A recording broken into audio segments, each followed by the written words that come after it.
Please be seated.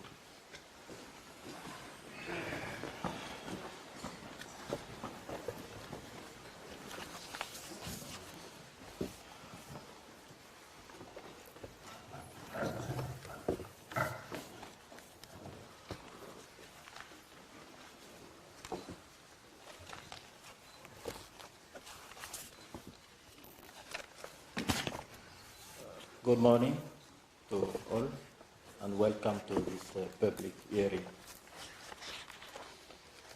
Today we have to deliver 4 judgments,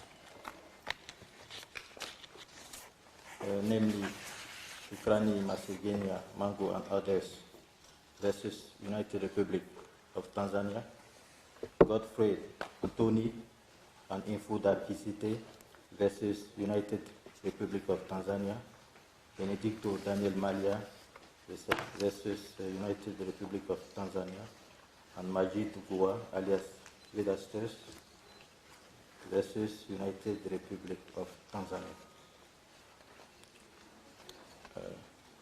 Mr. Registrar, you have the floor.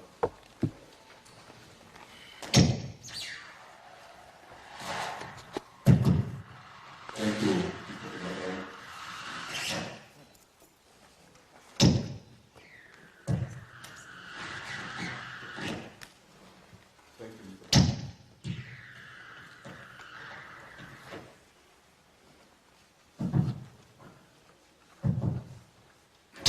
Thank you,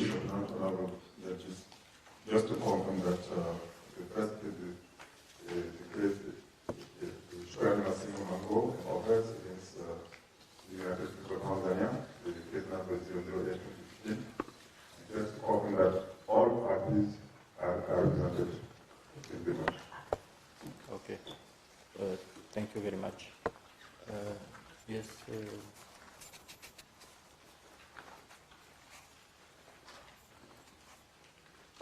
So we give the floor to the advocates to introduce themselves.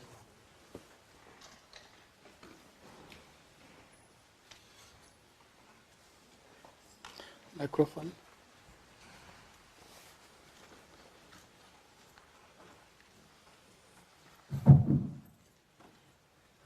Honorable judges of the African Court of People's Rights, my name is William Ernest.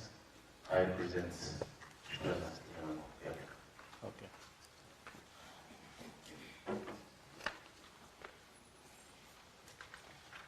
Honorable Judge, my name is Rashid, representing United Republic of Tanzania.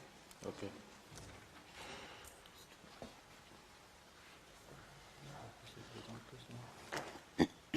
Excuse me. What about the others?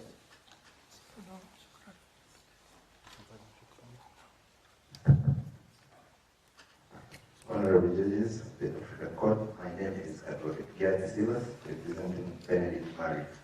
Okay. And yes.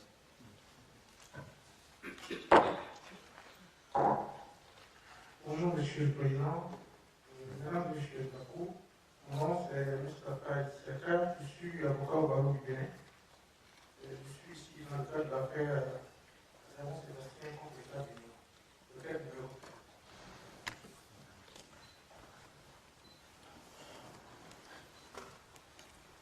Ok. Donc, nous souhaitons donc la bienvenue à tous les avocats. We wish to welcome all the advocates. Concernant maître l'avocat des requérants dans l'affaire du Bénin. Voilà, donc cette affaire-là donc sera renvoyée à notre session prochaine. Je disais donc que l'affaire Sébastien Javon contre Bénin sera renvoyée pour la session prochaine.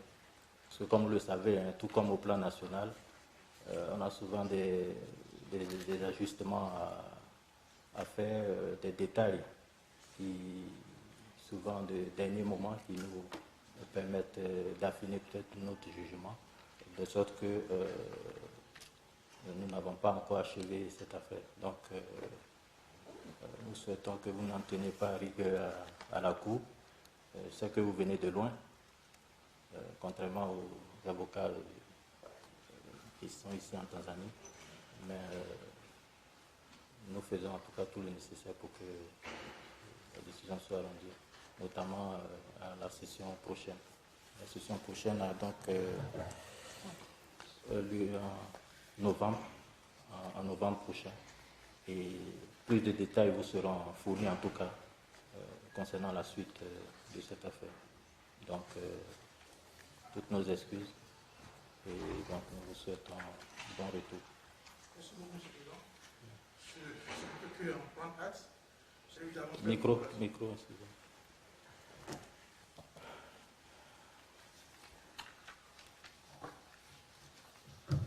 Oui, je disais que je vous remercie pour cette information.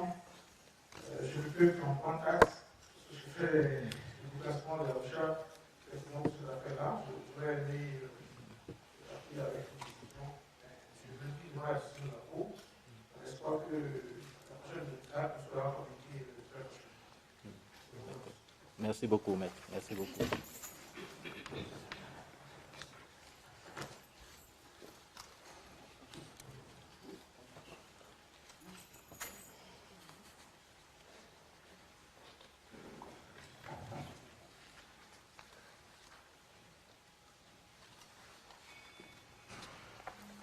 Okay, the judgment in the matter Shukurani Masegenya Mango and others versus United Republic of Tanzania will be delivered on behalf of the court by the Vice President, Justice Ben Kyoko.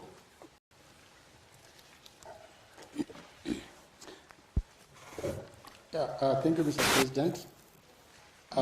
On behalf of the court, I would like to read out the judgment of the court in this matter.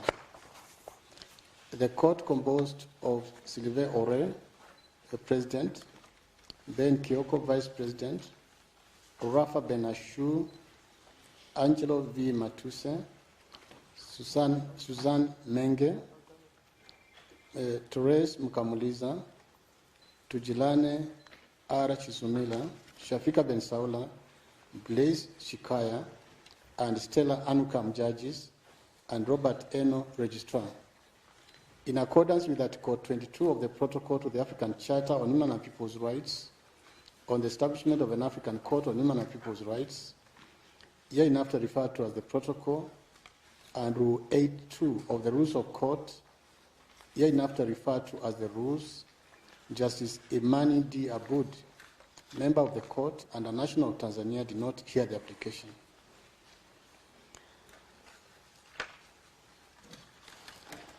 Now, the parties are represented, and I think they have introduced themselves, so I'll skip that part of the judgment. After deliberation, renders the following judgment. Shukurani Masegenya Mango, Ali Hussein Mwinyi, Juma Zuberi Abbas, Julius Joshua Masanja, Michael Jairos, Azizi Athmani Buyugela, Samuel M. Mutakibidia, hereinafter referred to as the applicants, are all nationals of the United Republic of Tanzania. The first applicant, Shukurani Masegenya Mango, and the seventh applicant, Samuel M. Mutakibidia, were both convicted and sentenced for armed robbery, while the rest of the applicants were convicted and sentenced for murder. Although the applicants were convicted in different cases and at different times, they filed this application jointly to the exercise of the presidential prerogative of mercy by the respondents' alleged violations. All the applicants submit that the respondent state discriminates against prisoners serving long-term sentences in the manner in which it implements the prerogative of mercy and Article 45 of its constitution. In the applicant's view, the respondent state automatically excludes prisoners serving long-term sentences from the prerogative of mercy, thereby violating Article 2 of the Charter and Article 13, 1, 2, 3, 4, and 5 of the respondent state's constitution.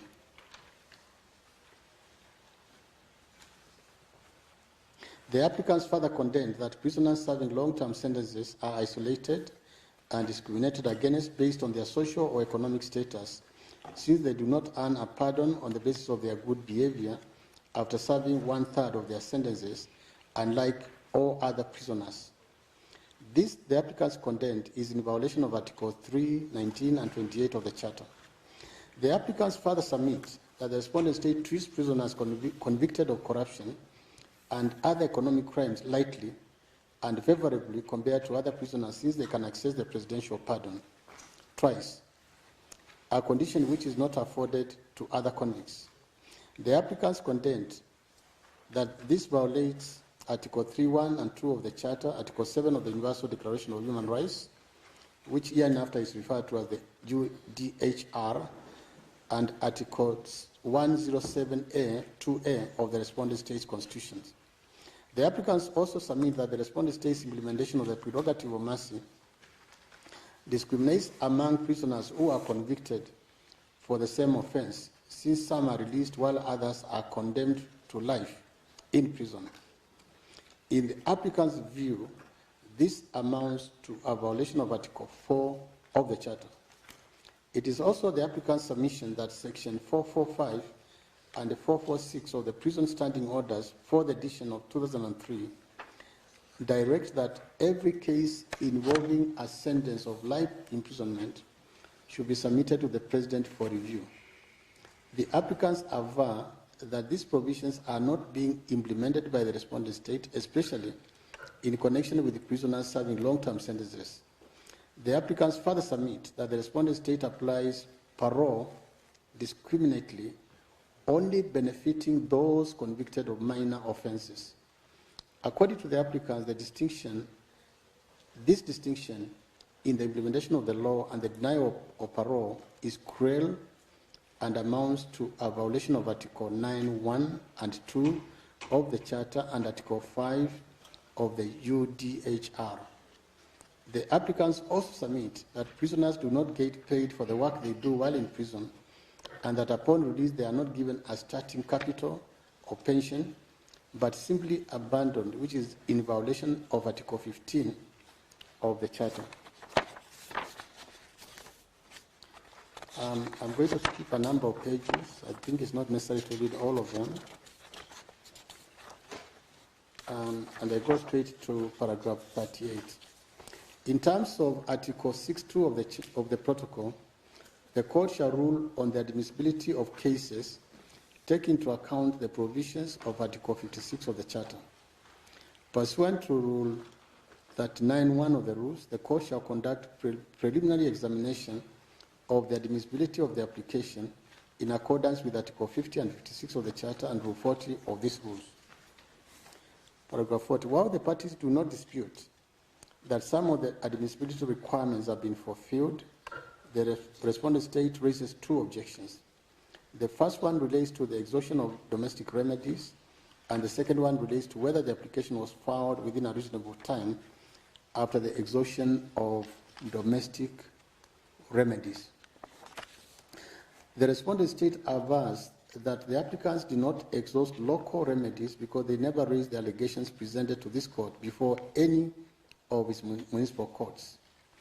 The respondent state submits that the applicants could have filed a constitutional petition under the Basic Rights and Duties Enforcement Act, challenging the alleged violations of their right, especially in relation to the alleged discrimination by virtue of the exercise of the presidential prerogative of mercy.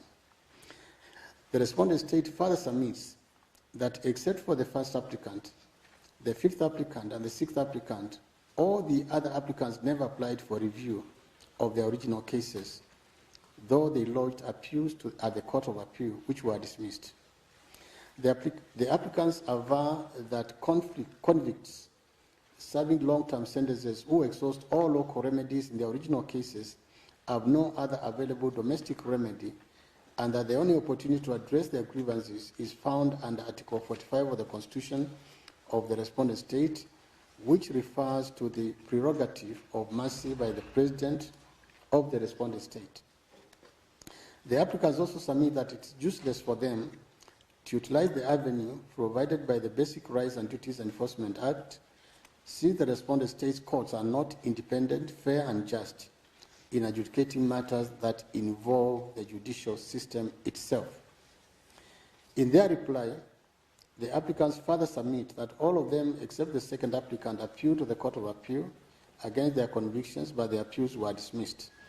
They further contend that there is no other judicial avenue in the respondent state for pursuing a remedy after the Court of Appeal.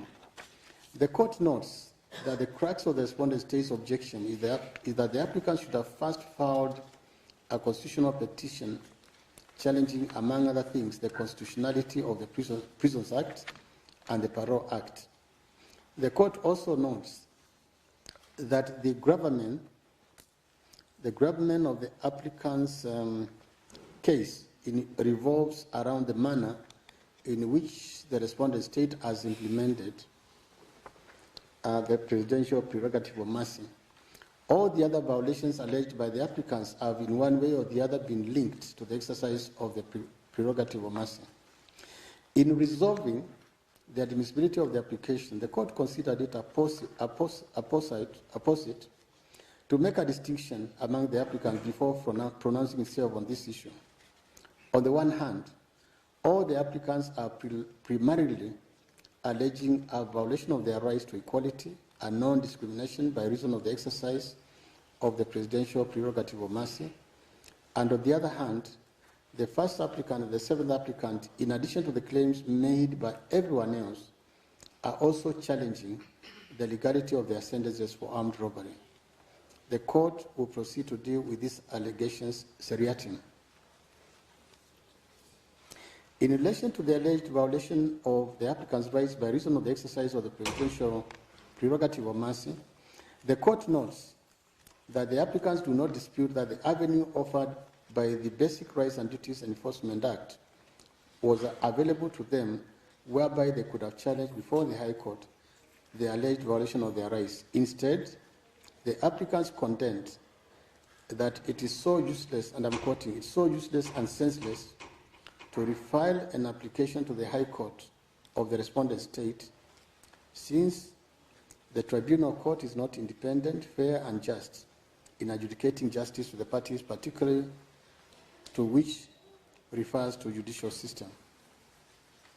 The court recalled that in Diakite Kople versus the Republic of Mali, it held that, and I'm quoting, exhaustive local remedies is an exigency of international law and not a matter of choice, that it lies with the applicant to take all such steps as are necessary to exhaust or at least endeavor to exhaust local remedies, and that is not enough for the applicant to question the effectiveness of the state's local remedies on account of isolated instances. End of quote. In this application, the court finds that all the applicants could have approached the High Court to challenge the legality of the exercise of the presidential prerogative of mercy, the Prisons Act, the Parole Act, and other laws which they perceive to be implicated in the discrimination that they allegedly suffered. It was not open to the applicants to offhandedly dismiss the remedies available within the respondent state without attempting to activate them. In the circumstances, the court finds that the applicants failed to exhaust local remedies as stipulated under Article 56(5) of the Charter and as restated in Rule 45 of the rules. The court recalls that admissibility requirements under the Charter and the rules are cumulative, such that where an application fails to fulfill one of the requirements, then it cannot be considered. In the circumstances, therefore, the court does not consider it necessary to examine the other admissibility requirements insofar as they relate to the allegation by all the applicants that their rights were violated as a result of the exercise of the presidential prerogative of mercy. In light of the above, the court finds that the application insofar as it relates to all the applicants and the allegation of a violation of their rights due to the exercise of the presidential prerogative of mercy is inadmissible for failure to fulfill the requirements under Article 56(5) of the Charter, which is restated in Rule 40, Sub-Rule 5 of the rules. The above notwithstanding, the court recalls that the first applicant and the seventh applicant made an additional allegations which is distinct from the allegations made by all the applicants jointly, and this pertains to the legality of their sentence for armed robbery. In this connection, the court notes firstly that the legality of their sentence for robbery implicates their right to fair trial. The court further notes that both the first applicant and the seventh applicant appealed their convictions and sentences to the Court of Appeal, which dismissed their appeals. The question of the legality of their conviction and sentence, therefore, was enmeshed in the bundle of rights and guarantees due to the applicants, which the Court of Appeal could have pronounced itself on during the hearing of the appeals. The Court of Appeal, therefore, which is the highest court in the respondent state, had the opportunity to pronounce itself on the allegation pertaining to the legality of the applicant's sentences. Secondly, the court, recording its jurisprudence, reiterates its position that the remedy of a constitutional petition as framed in the respondent state's legal system is an extraordinary remedy that an applicant need not exhaust before approaching the court. For this reason, the court holds that the first applicant and the seventh applicant need not have filed a constitutional petition before approaching the court. The court therefore holds that the application is admissible insofar as it relates to the allegations by the first applicant and the seventh applicant. The respondent state's objection is therefore dismissed. The court, having declared inadmissible the joint allegations by all the applicants and having only admitted the allegations by the first applicant and the seventh applicant, will now proceed to examine the merits of this allegation. The first applicant and the seventh applicant submit that their fundamental rights under Article 13, sub-Article 6C of the respondent state's constitutions have been violated since they were sentenced to a penalty of 30 years imprisonment, when the said penalty was heavier than the penalty in force at the time they committed their offenses. They further submit that the offense of armed robbery came into existence via the enactment of Section 287A and Act Number 4 of 2004, which amended the Penal Code, paragraph 64. The court notes that notwithstanding the submissions by the first applicant and the seventh applicant on the alleged violation of their right to a fair trial by reason of their sentence, in their reply, the applicants stated that they did not dispute the respondent state's prayers on the legality of sentences under the Minimum Sentences Act. Nevertheless, the court recalls that it has consistently held that 30 years imprisonment has been the minimum legal sentence for armed robbery in the respondent state since 1994. The court, reiterating its jurisprudence, therefore holds that the sentence of the applicants to a prison term of 30 years is in accordance with the applicable law in the respondent state. The allegation by the first applicant and the seventh applicant of a violation of Article 7.2 of the Charter by reason of their 30 years sentence is thus dismissed. The court notes that in the instant case, no violation has been established, and therefore the question of reparations does not arise. The court therefore dismisses the prayer for reparations. For these reasons, the court unanimously, on jurisdiction, dismisses the objection on lack of jurisdiction, declares that it has jurisdiction on admissibility by a majority of 8-4 and 2 against. Justice Rafa Ben-Ashu and Shafika Ben-Saula dissenting. The court declares that the application is inadmissible in relation to all the applicants for failure to comply with the requirement under Article 56, sub-Article 5 of the Charter, which is restated in Rule 40, sub-Rule 5 of the rules, insofar as it relates to the allegation of violation of the applicant's rights by reason of the exercise of the presidential prerogative of mercy. 4. declares the application admissible in respect of the allegations by the first applicant and the seventh applicant in relation to the legality of their sentence for armed robbery. On merits, finds that the respondent state has not violated the first applicant's and seventh applicant's right to fair trial and Article 7.2 of the Charter by reason of their sentences for armed robbery. On reparations, dismisses the prayer for reparations, decides that each party shall bear its own cost, and is signed by all the judges that I have earlier mentioned. In accordance with Article 228.7 of the protocol and Rule 60, Sub-Rule 5 of the rules, the separate opinion of Justice Blaise Chikaya and the dissenting opinions of Justice Rafa Ben-Ashur and Shafika Ben-Saula are attached to this judgment. Done at Arusha this 26th day of September in the year 2019 in English and French, the English text being authoritative. This is the decision of the court.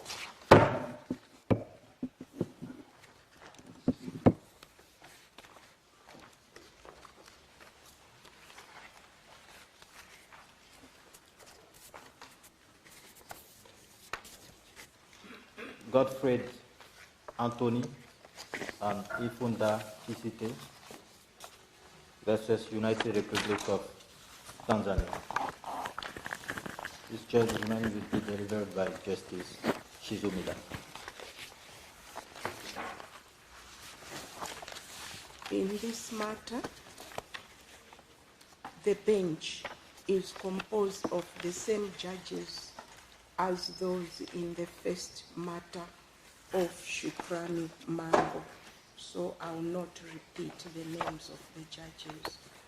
In accordance with Article 22 of the Protocol to the African Charter on Human and People's Rights, on the establishment of an African Court on Human and People's Rights. The microphone. You can closer to the microphone. Micro. Justice Shizumida, can you be closer to the microphone? Or perhaps you have to switch on the other one.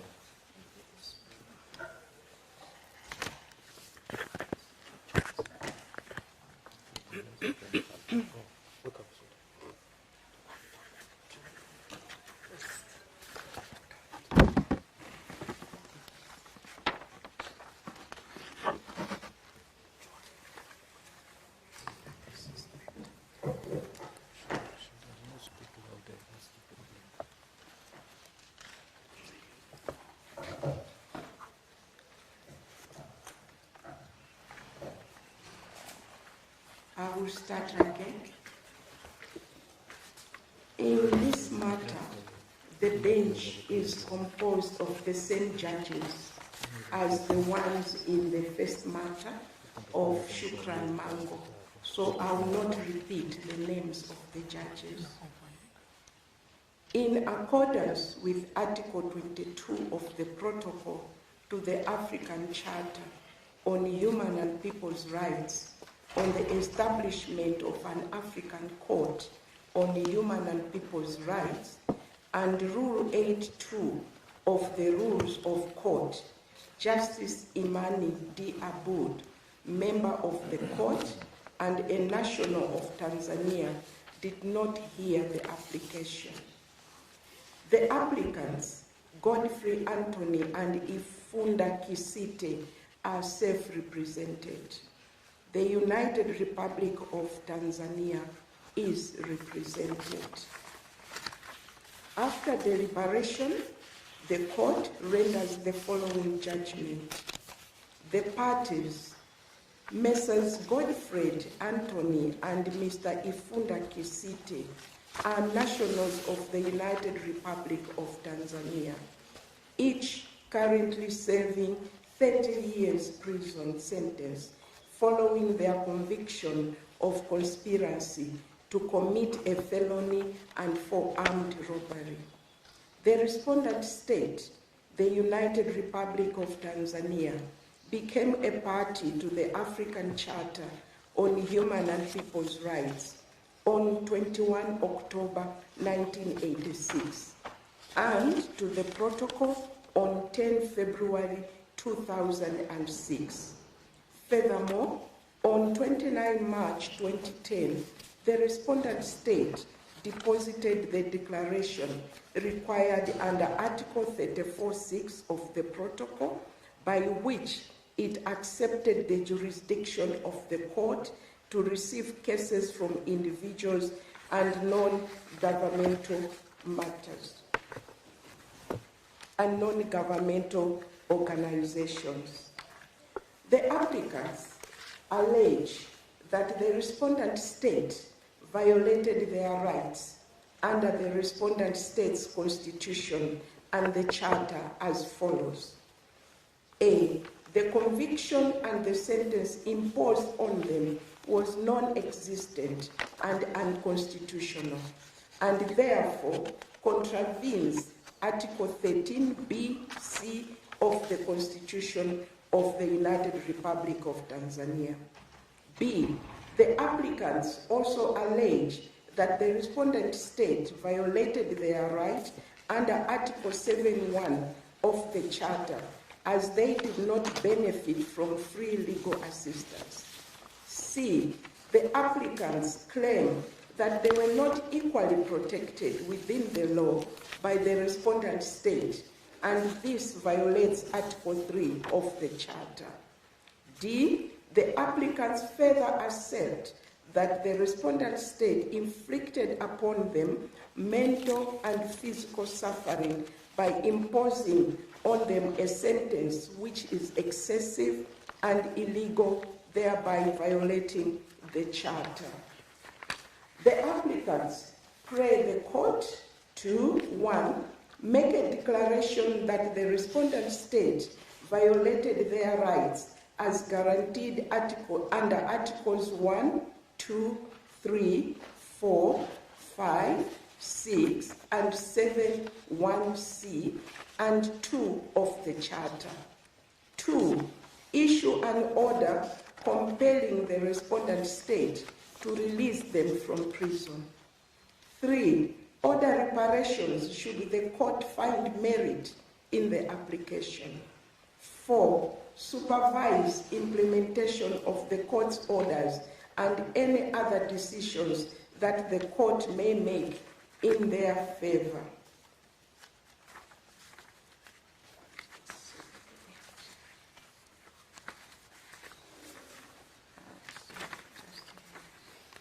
Pursuant to Article 6.2 of the protocol, the court shall rule on the admissibility of cases taking into account the provisions of Article 56 of the Charter. In addition, Rule 39.1 of the rules provides that the court shall conduct preliminary examination of its jurisdiction and the admissibility of the application in accordance with Articles 50 and 56 of the Charter and Rule 40 of these rules. The respondent state raises 2 objections to the admissibility of the application. The first one relates to the requirement of exhaustion of local remedies, and the second, the filing of the application within a reasonable time under sub-rules 40, 5, and 6 of the rules, respectively. The respondent state contends that the applicants should have sought redress at the High Court of Tanzania for their alleged violations by filing a constitutional petition in accordance with its constitution and its Basic Rights and Duties Enforcement Act. The respondent state also asserts that the first applicant, Mr. Godfred Antony, never appealed against the decision of the High Court, even though he had the opportunity to seize the Court of Appeal. The respondent state further argues that the second applicant, Mr. Kifunda Isite, could have applied for a review of the decision of the Court of Appeal as provided by the law. It therefore concludes that the applicants filed the application before this court without exhausting the available local remedies. In the instant case, the court notes from the record that the second applicant, Mr. Kifunda Isite, appealed to the highest court in the respondent state, that is the Court of Appeal, which upheld his conviction and sentence.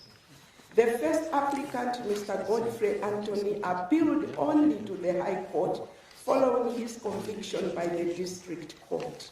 However, while considering the appeal of the second applicant, the Court of Appeal observed that all the three co-accused persons, including the two applicants, committed the crimes in concert and deserved the same sentence. Consequently, the court is of the view that despite the fact that the first applicant did not appeal to the Court of Appeal, his matter was addressed by the Court of Appeal, albeit incidentally, and any appeal he could have filed would have been unlikely to result in a different outcome. In this regard, the court recalls its position in African Commission on Human and People's Rights versus Kenya, where it held that for purpose of ascertaining exhaustion of local remedies, the most pertinent issue that should be considered is whether a state against which an application is filed has been accorded the opportunity to rectify alleged human rights violations prior to the filing of an application before the court. Accordingly, the court dismisses the respondent state's objection that the applicants did not exhaust local remedies. On the objection based on failure to file the application within a reasonable time, the respondent state argues that the application was not filed within a reasonable time after local remedies were exhausted, because the first applicant's case at the High Court was concluded on 19 May 2003, and the second applicant's case in the Court of Appeal was concluded on 27 February 2006. The respondent state avers that despite the fact that it deposited the declaration required under Article 34(6) of the protocol in 2010, it took the applicant 5 years to seize the court, that is in 2015. The court notes that Article 56(6) of the Charter does not specify any time frame within which a case must be filed before this court. Rule 46 of the rules, which in substance restates Article 56(6) of the Charter, simply mentions a reasonable time from the date local remedies were exhausted or from the date set by the court as being the commencement of the time limit within which it shall be seized with the matter. In the matter of Norbert Zongo and others versus Burkina Faso, the court held that the reasonableness of a time limit of seizure would depend on the particular circumstances of each case and should be determined on a case-by-case basis.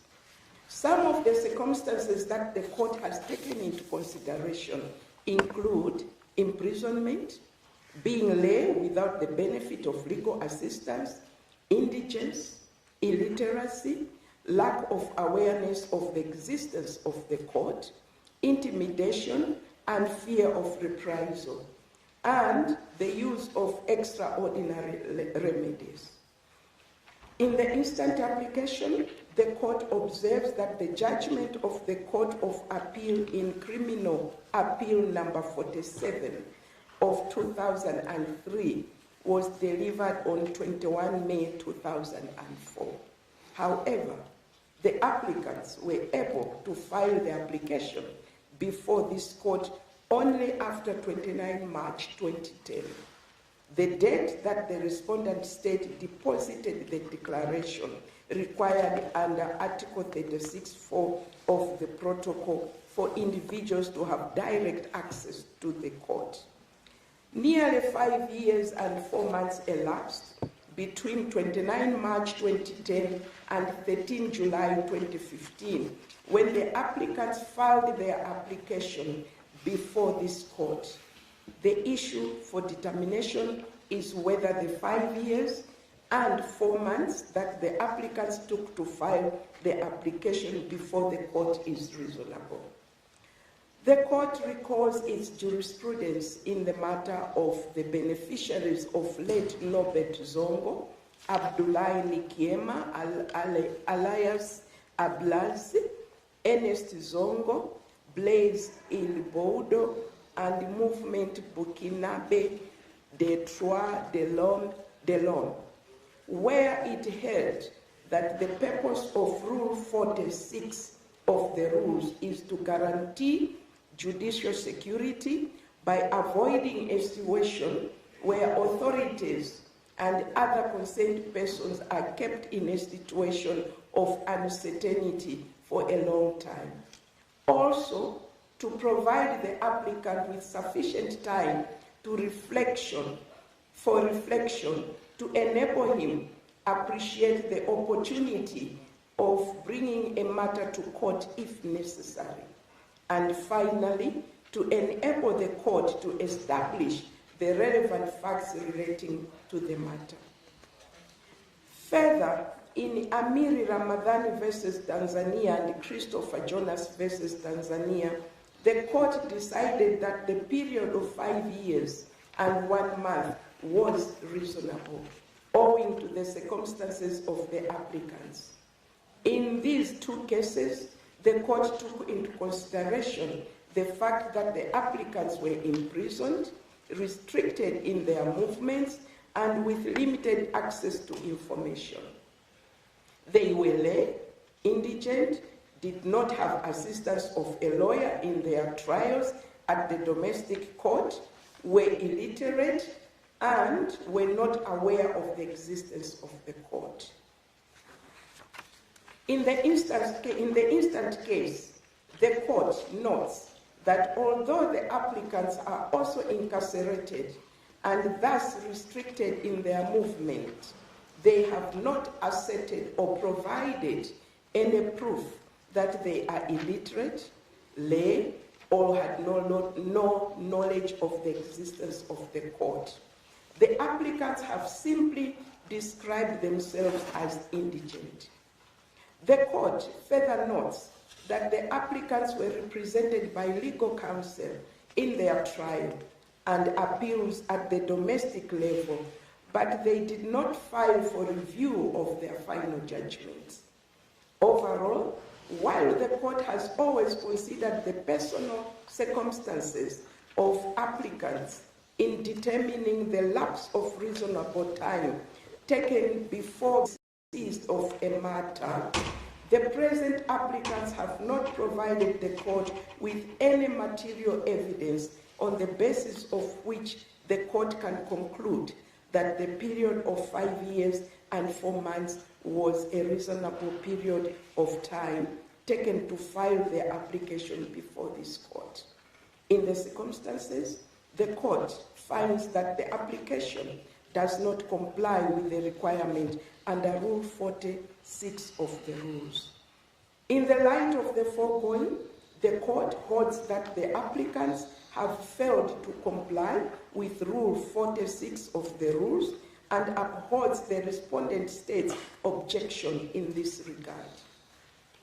Having concluded that application was not filed within a reasonable time, the court does not have to pronounce itself on whether other conditions of admissibility enumerated in Rule 40 of the rules have been met, in as much as the conditions of admissibility are cumulative. Based on the above, the court declares the application inadmissible. For these reasons, the court unanimously, on jurisdiction, 1. Dismisses the objections to its jurisdiction, declares that it has jurisdiction.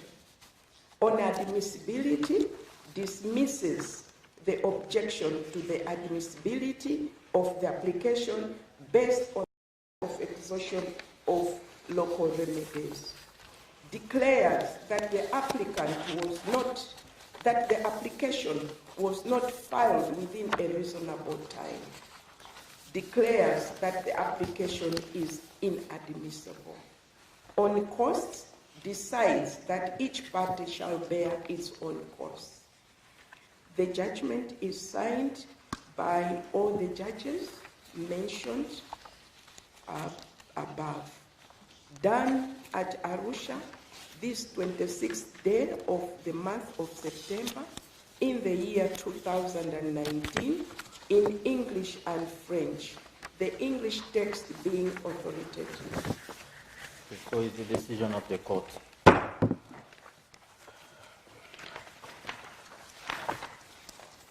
Benedicto Daniel Mallya versus United Republic of Tanzania.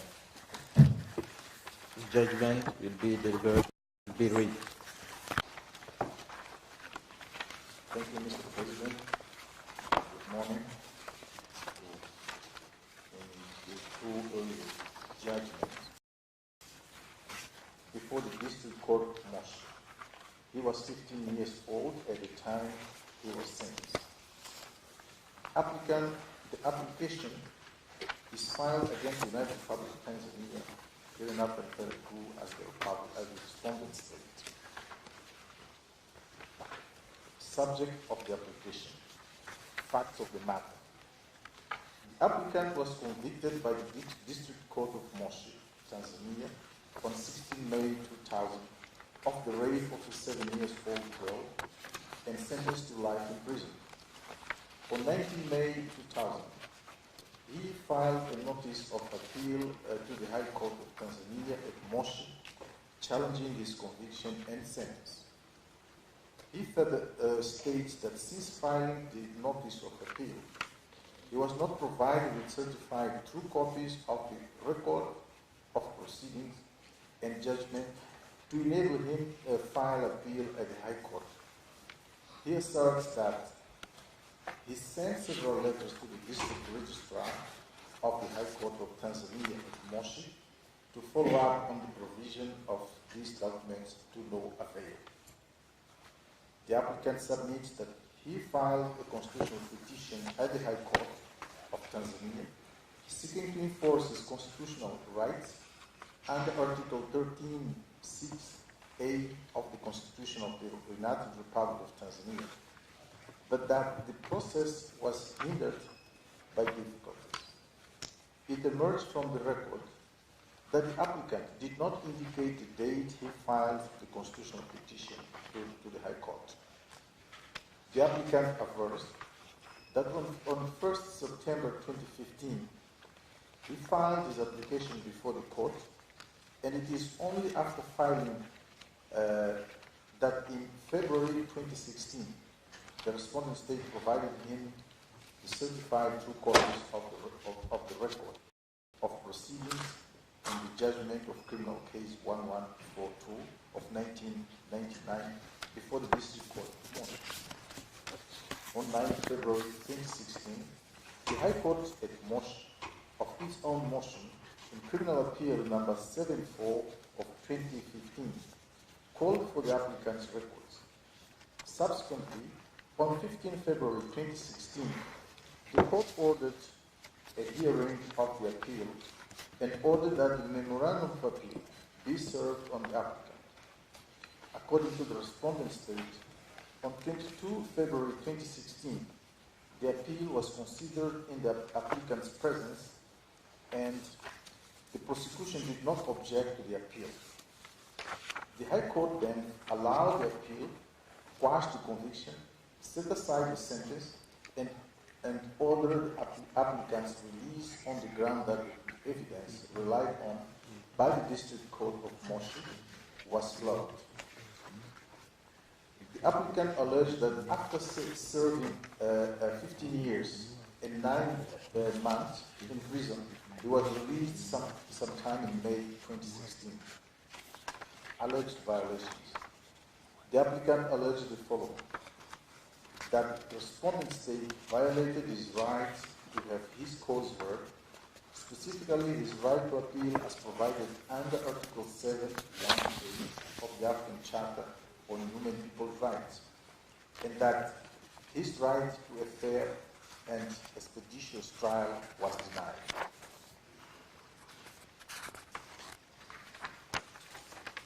Jurisdiction. The court, having examined the application, finds that it has jurisdiction to hear the application. Admissibility. The court notes that the respondent state does not challenge the admissibility of the application.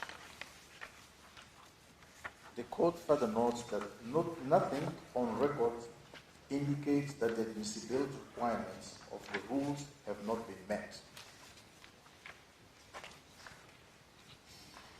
In light of the foregoing, the court finds that the application meets all admissibility requirements under Article 56 of the Charter and Rule 40 of the rules, and accordingly declares the application admissible. Merits.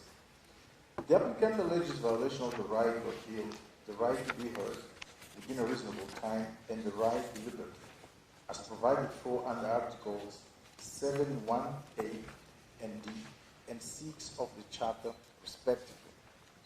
The court notes that the instant application raises 3 issues, namely, whether the right to appeal has been violated, whether the right to be tried within a reasonable time has been violated, and whether the right to liberty has been violated. Alleged violation of the right to appeal. The applicant submits that his right to a fair and expeditious trial was violated due to the fact that though he filed his notice of appeal,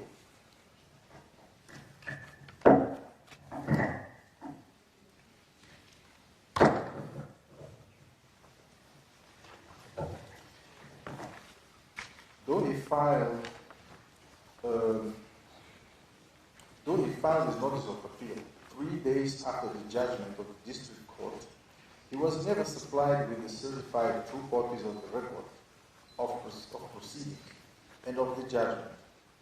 He alleged that he also made attempts to get those documents by sending several letters to the district registrar of the High Court of Motion, yet they were not provided to him. He states that he remained incarcerated in prison for 15 years and 9 months while waiting to be provided with the necessary documents to pursue his appeal. With respect to the right with respect to appeal, the court notes it requires that individuals are provided with an opportunity to access competent bodies to appeal against decisions or acts violating their rights. It entails that states should establish mechanisms for such appeal and take necessary action that facilitate the exercise of this right by individuals, including providing them with the judgments or decisions that they wish to appeal against within a reasonable time. The court notes that a state such as Tanzania, which has courts of this kind, is under obligation to ensure that individuals enjoy the fundamental guarantees offered by those courts. It must provide litigants with an effective right of access to the courts to verify the merits of all charged, including criminal cases. The court, therefore, finds that the respondent state violated the applicant's right to appeal under Article 7(a) of the Charter. Alleged violation of the right to be tried within a reasonable time. The applicant submits that he was denied the right to be tried within a reasonable time. Furthermore, he reiterates the submission that the respondent state respondent state's failure to provide him with a copy of the proceeding and judgment hindered his progress to file an appeal. If had alleged without substantiating that other efforts to seek redress before the court, before the domestic courts rather, were hindered by difficulties. In the instant case, the court notes that for a case that is not complex, there was an inordinate and unexplained delay of over 15 years before the applicant's appeal was heard. The applicant filed a notice of appeal 3 days after the judgment of the district court. He alleged that while in prison, he persistently requested for certified true copies of the record of proceedings and judgment to enable him file his appeal. The court also notes that the applicant was unable to exercise his right to appeal for over 15 years because the respondent state failed to furnish him with the necessary documents to pursue his appeal. The court further notes that sometime in February 2016, the High Court, of its own motion, decided to call for his records and consider his appeal. This led to the High Court quashing his conviction, setting aside his sentence, and ordering his release. The court notes that the respondent state's failure to provide the applicant with certified true copies of the records of proceedings and judgment within a reasonable time prevented him from exercising the right to appeal, and this consequently also led to a violation of his right to be tried within a reasonable time. The court therefore finds that the respondent state violated the applicant's right to be tried within a reasonable time under Article 7(1)(d) of the Charter. Alleged violation of the right to liberty.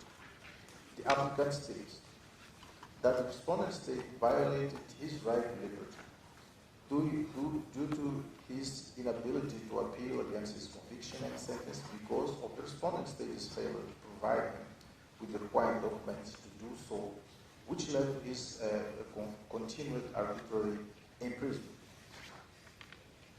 In the instant case, the court notes that the respondent state did not take necessary measure to avail the applicant with documents and certified true copies of the record of proceedings and judgment, which would have enabled him appeal his conviction. The court also notes that the applicant could have been released earlier by an order of the High Court if his appeal had been heard on time. In particular, because when the appeal was eventually heard, his conviction was quashed on the ground that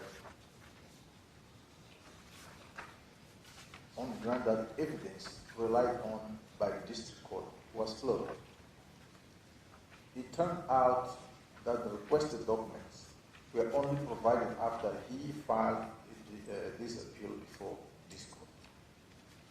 The court, however, notes that the respondent state did not object to the appeal on 22 February 2016 at the High Court, which quashed the applicant's conviction, set aside his sentence, and ordered his release. The court also notes that the applicant has not buttressed his claim for reparation. The court further finds that the respondent state violated the applicant's right to liberty, guaranteed by Article 6 of the Charter, by failing to place at his disposal procedural guarantees which would have made it possible to avoid his continued arbitrary imprisonment. Reparation. The applicant, in his submission on the merits, praised the court order reparations and just compensation. The respondent state praised that the court should declare that it has acted in good faith by releasing the applicant and refrain from ordering reparations since this act by the respondent state is sufficient reparation. The court recalls that there is a presumption of moral prejudice to an applicant where, The court notes, although the applicant has not made detailed submissions on reparation, the seriousness of the violations established entitling him to an award of reparations for the harm he suffered. In the instant case, pursuant to the provision of Rule 63 cited above, the court decided that it will make a ruling on reparation at a later stage of the proceedings. Of course, the court notes that neither party made submissions in respect of cost. In the instant case, the court decided that it will rule on cost at a later stage. For the above reasons, the court unanimously on jurisdiction declares that the court has jurisdiction. On the admissibility, declares that the application is admissible. On merits, finds that the respondent state violated applicant's right to appeal and to be heard within a reasonable time, contrary to Article 71A and D of the Charter, respectively, as regards the failure to provide the applicant with certified true copies of the record of proceedings and of the judgment in criminal case number 114299, heard at the District Court of Motion. Finds that the respondent state violated the applicant's right to liberty under Article 6 of the Charter for not making available adequate procedural safeguard to prevent the continued detention of the applicant. Declares that it will rule on reparations at a later stage. Reserves its decision on cost. Signed by the same judges as I referred to at the beginning of this judgment. Thank you. So it's the decision of the court.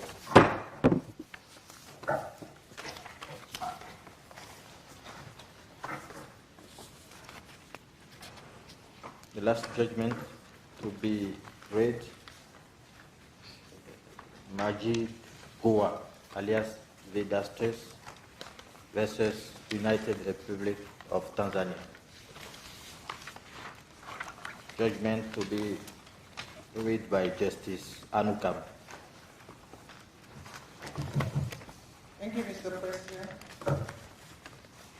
I present the judgment in the matter of Majid, alias Vedatus versus the United Republic of Tanzania. Application number 025/2015, and this judgment is on merits and reparation. The bench is composed as it is in the earlier cases rendered this morning. In accordance with Article 22 of the Protocol to the African Charter on Human and People's Rights on the establishment of an African Court on Human and People's Rights, and Rule 82 of the Rules of Court, Judge Imani D. Abu, member of the court and a national of Tanzania, did not hear the application. In the matter, the applicant is self-represented, and the United Republic of Tanzania is equally represented. After deliberation, the court renders the following judgment. The parties: Majid, alias Benedicto, hereinafter referred to as the applicant, is a national of the United Republic of Tanzania, who is currently serving a sentence of 30 years following his conviction for rape of a 12-year-old minor. The application is filed against the United Republic of Tanzania. Facts of the matter. It emerges from the file that on the 20th December 2005, the District Court of Tarami, in criminal case number 418 of 2005, convicted the applicant and sentenced him to 30 years imprisonment following conviction for rape of a 12-year-old minor. The applicant appealed against both conviction and sentence to the High Court of Mwanza in criminal appeal number 35 of 2006, which confirmed the decision of the District Court on 11th October 2006. The applicant further appealed to the Court of Appeal of Tanzania, sitting at Mwanza, in criminal appeal number 303 of 2013, which was dismissed on the 13th of August 2014. Dissatisfied with the Court of Appeal's decision, he lodged an application for review of the Court of Appeal's decision in the Court of Appeal of Tanzania, which was rejected. On October 2nd, 2015, the applicant seized this court. Alleged violation. The applicant alleges that the respondent state violated his rights under Articles 2, 3 sub 1 and 2, and 7 sub 1c and d of the Charter by failing to consider his defense of alibi and by failing to consider various contradictions and discrepancies in the witness statements. He also alleges that he was denied the right to be heard as he did not benefit from free legal assistance during the trial and before the appellate court. Prayers of the party. The applicant praised the court to A. Restore justice where it was overlooked and quash both conviction and sentence imposed upon him and set him at liberty. He also asked the court to grant him reparations pursuant to Article 27.1 of the protocol. C. That the conviction and sentence meted upon him be quashed and he be set free. D. That he be facilitated with free legal representation or legal assistance under Rule 31 of the Court and Article 10.2 of the Protocol. E. Grant any other order the Court may deem fit in the circumstances of the complaint. The respondent state praised the Court, A. That the Court is not vested with jurisdiction to adjudicate over this application. The respondent state thus praised the Court to find that it has not violated Articles 2, 3 sub 1, 3 sub 2, Article 7.1c and 7.1d of the Charter. In its reply, the applicant praised the court to dismiss the respondent state's objections and averred that the application has merit and should be determined.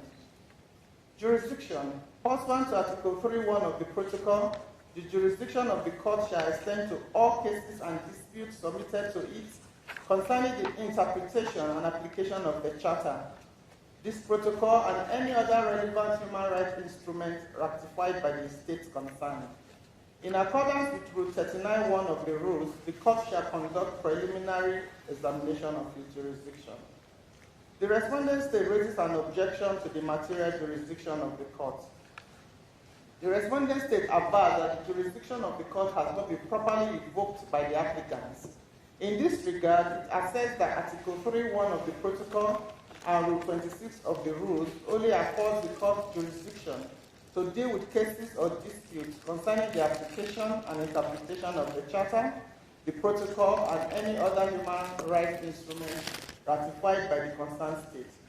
Accordingly, the respondent state submits that the court is not afforded jurisdiction to sit in the instant application as a court of first instance or an appellate court. The court reiterates its well-established jurisprudence that it is not an appellate body with respect to decisions of national courts. However, the court has also emphasized that this does not preclude it from examining relevant proceedings in the national courts in order to determine whether they are in accordance with the standards set out in the Charter or any other human rights instrument ratified by the states concerned.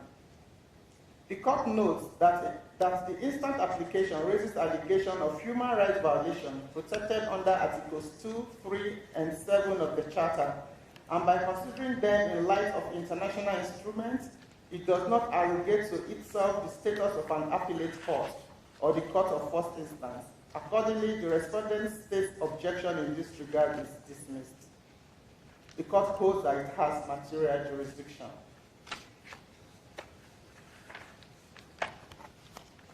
Admissibility.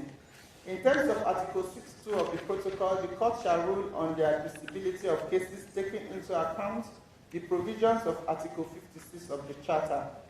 Pursuant to Rule 39.1 of the rules, the court shall conduct preliminary examination of its jurisdiction and admissibility of the application in accordance with Article 30 and 56 of the Charter and Rule 40 of the rules. The respondent state submits that the application does not comply with two admissibility requirements.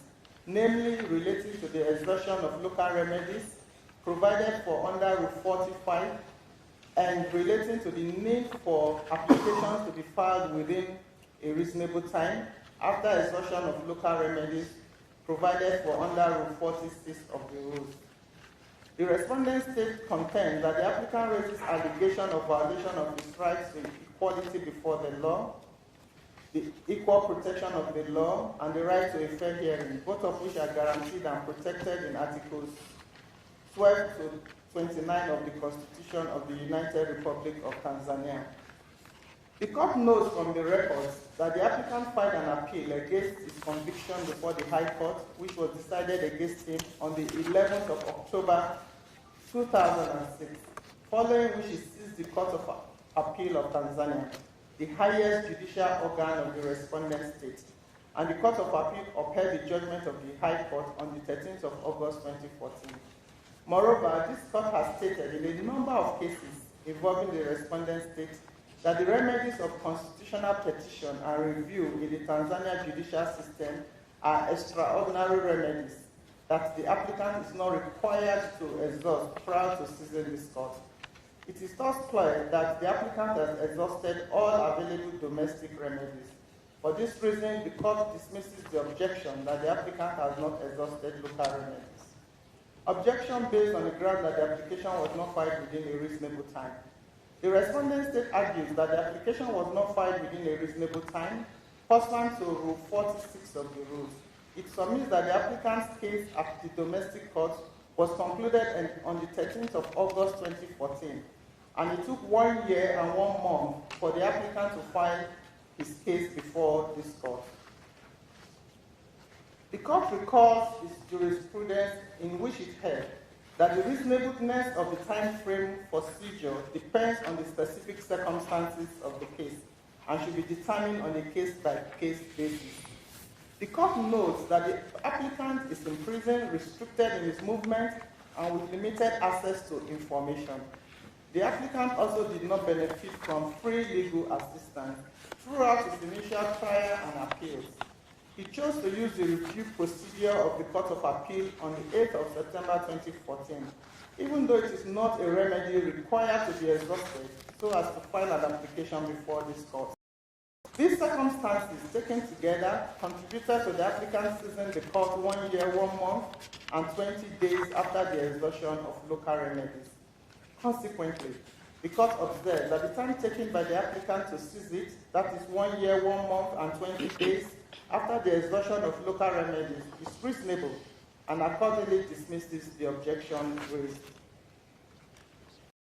Conditions of admissibility not in contention between the parties. The conditions in respect of the identity of the applicant, incompatibility with the constitutive acts of the African Union and the Charter, the language used in the application, the nature of the evidence adduced, and the principle that an application must not raise any matter already determined in accordance with the principles of the United Nations Charter, the Constitutive Act of the African Union, the provisions of the Charter, or of any other legal instruments of the African Union are not in contention between the parties. The court notes that nothing on record indicates that any of these conditions have been fulfilled in this case. In light of the foregoing, the court finds that this application meets all admissibility conditions set out in Article 56 of the Charter and Rule 40 of the rules, and declares the application admissible. We now go to consider the merits of the case. The applicant alleges his rights guaranteed under Articles 2, 3, and 7 of the Charter were violated. In as much as the allegations of violations of Article 2 and 3 stem from the allegation of the violation of Article 7, the court will begin its assessment of the latter. Alleged violation of Article 7 of the Charter. The applicant alleges the violation of his right to a fair trial as the domestic court failed to take into consideration the inconsistencies in the identification evidence relied upon to convict him, the failure to consider his alibi, and the failure to be provided with free legal assistance. The court notes that when visual or voice identification is used as evidence to convict a person, all circumstances of possible mistakes should be ruled out, and the identity of the suspect should be established with certitude. This demands that the identification should be corroborated by other circumstantial evidence and must be part of a coherent and consistent account of the scene of the crime.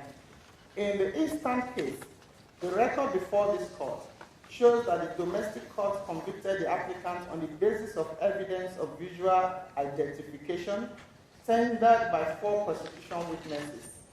These witnesses rushed to the scene of the crime in response to the cries of the victim. Furthermore, the witnesses knew the applicants before the commission of the crime, since they were neighbors and some were his relatives. The domestic court assessed the circumstances in which the crime was committed to eliminate possible mistaken identity and found that the applicant was properly identified as having committed the alleged crime. In view of the above, the court is of the opinion that the manner in which the domestic court evaluated the facts and evidence and the weight given to them does not disclose any manifest error or miscarriage of justice to the applicant, which requires this court's interference. The court therefore dismisses the allegation of the applicant that the domestic court failed to consider the inconsistencies in the identification evidence relied upon to convict him. Allegation of failure to consider the defense of alibi. The applicant alleges that he was deprived of his right to a fair trial at the trial court and subsequently at the appellate court, as the domestic court failed to take into account his defense of alibi. The court recalls his previous decision that when an alibi is established with certitude, it can be decisive on the determination of guilt of the accused. The court notes that the applicant's defense of alibi is premised on the fact that he was at Busurwa market selling sugarcane at the material time that the crime was committed. This, however, was rebutted by PW1, a neighbor, who on cross-examination stated that the applicant could not have been at Busurwa market on the 19th of August 2005 because it was a Friday and thus not a market day. Further, the applicant did not provide any corroboration for his defense of alibi. Also, the court notes that there is nothing on record to show that the domestic courts made manifest errors in their judgment, which will require his intervention. In view of the above, the court dismisses the allegation of the applicant that the domestic court failed to consider his defense of alibi and declares that the applicant's right to a fair trial was not violated. Allegation of failure to provide the applicant with free legal assistance. The applicant contends that the respondent state has violated Article 7.1c of the Charter, claiming that he did not benefit from free legal assistance at both the trial and appeal stages of his case. The court notes that Article 7.1c of the Charter does not provide explicitly for the right to free legal assistance. This court has, however, interpreted this provision in light of Article 14.3 and D of the International Covenant on Civil and Political Rights, and determined that the right to defense includes the right to be provided with free legal assistance. The court has also held that an individual charged with a criminal offense is entitled to the right to free legal assistance without having requested for it, provided that the interest of justice so requires. This will be the case where an accused is indigent and is charged with a serious offense which carries a severe penalty. Given that the applicant was charged with a serious crime, that is rape of a 12-year minor, carrying a severe mandatory punishment of 30 years imprisonment, therefore the interest of justice warranted that the applicant be provided with free legal assistance, and this should not have been contingent on the availability of financial resources. Also, whether he made such a request or not is immaterial. The court, therefore, finds that the respondent state has violated Article 7.1c of the Charter by failing to provide free legal assistance to the applicant. On the alleged violation of the rights to non-discrimination, equality before the law, and equal protection of the law, the applicant contends that the violation of his rights to a fair trial also demonstrates that he was not treated equally before the law and that the National Court discriminated against him. The court observed that the applicant has not demonstrated or substantiated how he has been discriminated against, treated differently or unequally, resulting to discrimination or unequal treatment based on the criteria laid down under Article 2 and 3 of the Charter. In view of the foregoing, the court finds that the applicant's right to non-discrimination, his right to equality before the law, and to equal protection of the law as guaranteed under Articles 2 and 3 of the Charter were not violated by the respondent state. On reparation. Article 27.1 of the protocol stipulates that if the court finds that there has been violation of a human or people's rights, it shall make appropriate orders to remedy the violation, including the payment of fair compensation or reparation. The applicant, in his submission on reparation, advised that prior to his incarceration, he was a sugarcane farmer and his income from the sale of sugarcane was 1 million Tanzania shillings per month. According to the applicant, he had a family before his incarceration, but now does not know where they are. He further alleges that he had a house which was destroyed by unknown people. Lastly, the applicant alleges that he was framed and his conviction was for the sole purpose of destroying him, and therefore praised the court to grant him a total amount of 1 billion Tanzania shillings as compensation. The court notes his finding that the respondent state violated the applicant's right to a fair trial due to the fact that he was not afforded legal assistance in the course of his trials in the domestic court. In this regard, the court recalls his position on state responsibility, that any violation of an international obligation that has caused harm entails the obligation to provide adequate reparation. The court further notes that the applicant did not adduce any evidence to support his claim for reparation. He merely enumerated them. The court thus rejects the prayer for 1 billion Tanzania shillings as it was not substantiated. The court, however, notes that the violation it established causes moral prejudice to the applicant, and therefore, in exercising its discretion, awards an amount of Tanzania shillings 300,000 as fair compensation. On non-pecuniary reparation, the applicant prays the court to order his release from prison. Regarding the order for release prayed by the applicant, the court has stated that it can be ordered only in specific and compelling circumstances. This will be the case if an applicant sufficiently demonstrates or the court by itself establishes from its findings that the applicant's arrest or conviction is based entirely on arbitrary consideration and his continued imprisonment will occasion a miscarriage of justice. In the instant case, the applicant has not demonstrated specific or compelling circumstances, nor has the court found the same to warrant an order for release. The court further notes that the applicant's right to free legal assistance was violated, but this did not affect the outcome of his trial.